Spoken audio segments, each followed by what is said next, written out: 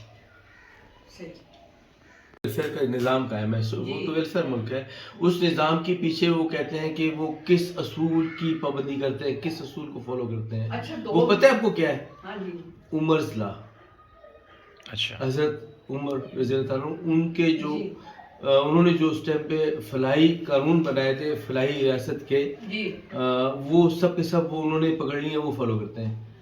اور انہوں نے اپنے اس میں لکھا ہوا ہے عمر's لا, وہ فالو کر رہے ہیں. اچھا, ڈاکومنٹ میں لکھا ہوا نہیں کیا, ڈاکومنٹ میں ایسے ہی ڈاکومنٹڈ ہے. یعنی یہ جو باتیں کرتے ہیں کہ حضرت عمر کا وہ جو سارا ریفرنس, اچھا ریفرنس سے انہوں نے فلاحی ریاست میں جتنے بھی اقدامات کیے ہیں کہ مطلب عورت کو جو حقوق دینے, بچوں کو جو مطلب جو ہے نا وہ جو تعلیم کے حساب سے ہے, یا پیدائش کے وقت جو عورت کو جو حقوق ملتے ہیں, جو پیسہ ملتا ہے, یا اور بھی جتنی بھی مطلب جو ہے نا فلاحی کام ہے سارے کے سارے, وہ سب کے سب وہاں سے انہوں نے لیے ہیں. ہم نے چھوڑ دی, یہاں پہ کون کرتا ہے. لیکن اس میں طاہر بھائی یہ جو ایک مسئلہ آتا ہے کہ پاکستانی کمیونٹی کی جو اولاد ہے, اس حوالے سے جو ایشوز آتے ہیں ان کی اپ برنگنگ میں, یا کہ ایک اسلامک کلچر میں اس میں اپ برنگنگ ہونا, اور ایک وہاں پر سفر نہیں کرتے پاکستانی اس لحاظ سے. بیٹیاں فار ایگزامپل اگر ہیں تو وہ ان کا کلچر تو پھر آپ کو پتہ ہے, اس حوالے سے زیادہ کنسرن پایا جاتا ہے. وہ کنسرن آپ پاکستان میں دیکھ لیں, پاکستان میں آپ بچوں کو دیکھ لیں کس طریقے سے بڑھ رہے ہیں آگے, مطلب وہ اپنی مرضی کرتے ہیں. معاشرہ تو یہاں بھی مطلب اسلامی ملک کے ہوتے بھی معاشرہ خراب ہو رہا ہے, اس طرح وہاں پر بھی ایسے ہی ہے. کچھ گھرانوں میں مطلب جو ہے نا وہ اسلامی اقدار ہیں, بچے فالو کرتے ہیں, ایگزیکٹلی ویسے ہی فالو کرتے ہیں جیسے ماں باپ فالو کر رہے ہیں. کچھ گھرانوں میں ایسا نہیں ہے, تو اس گھرانوں میں اگر ایسا نہیں ہے تو اس میں 50% والدین کا کردار ہے, 50% معاشرے کا کردار ہے. مطلب لازم بات ہے, ایک لڑکی ہے وہ دیکھتی ہے بچی کے دوسرے ایسے کر رہے ہیں تو اس کو بھی ایسے کرنے کو جی چاہتا ہے. لیکن اگر اس کو پراپر اگر ایجوکیشن تعلیم دی گئی ہو اسلام کی کہ بھئی یہ چیزیں غلط ہیں یہ ٹھیک ہیں, اور ان کو وہ, لیکن وہاں پہ ہر چیز لاجک سے سمجھانی پڑتی ہے بچوں کو. ایسے نہیں کہہ دیا یہاں پہ مولوی اے نہیں کرنا ہے, اے نہیں کرنا تو نہیں کرنا, بس نہیں, ہر چیز لاجک سے.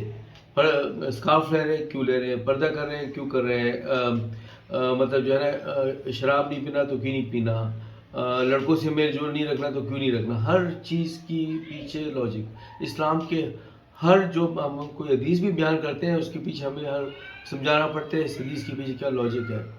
اگر ہم کوئی حدیث ان کو ایکسپلین نہیں کر سکیں اس کا مطلب ہے کہ ہماری خامی ہے نا کہ ہم نے اسلام کو صحیح نہیں پڑھا, ہمیں اسلام کا پورا صحیح نہیں پتا. تو وہاں بچوں کے لیے ہمیں بھی اسلام کو دوبارہ سے پڑھنا پڑا ہے. اسی انرجی سے بات کی مجھ سے جس انرجی سے میں ان سے بات کر رہا تھا, بالکل ایسے پتہ نہیں لگا جیسے. بہت مزہ آیا آپ سے, بس آپ دعا میں یاد رکھیں. تو دوستو طاہر بھائی ابھی جا رہے ہیں, ناروے سے ہی آئے تھے, ان کی ڈسکشن بھی آپ نے سنی, بڑا اچھا لگا ان سے بات کر کے. تو ابھی آپ سے اجازت چاہتے ہیں اور اگلے ولاگ میں آپ سے ملاقات ہوگی. اللہ حافظ.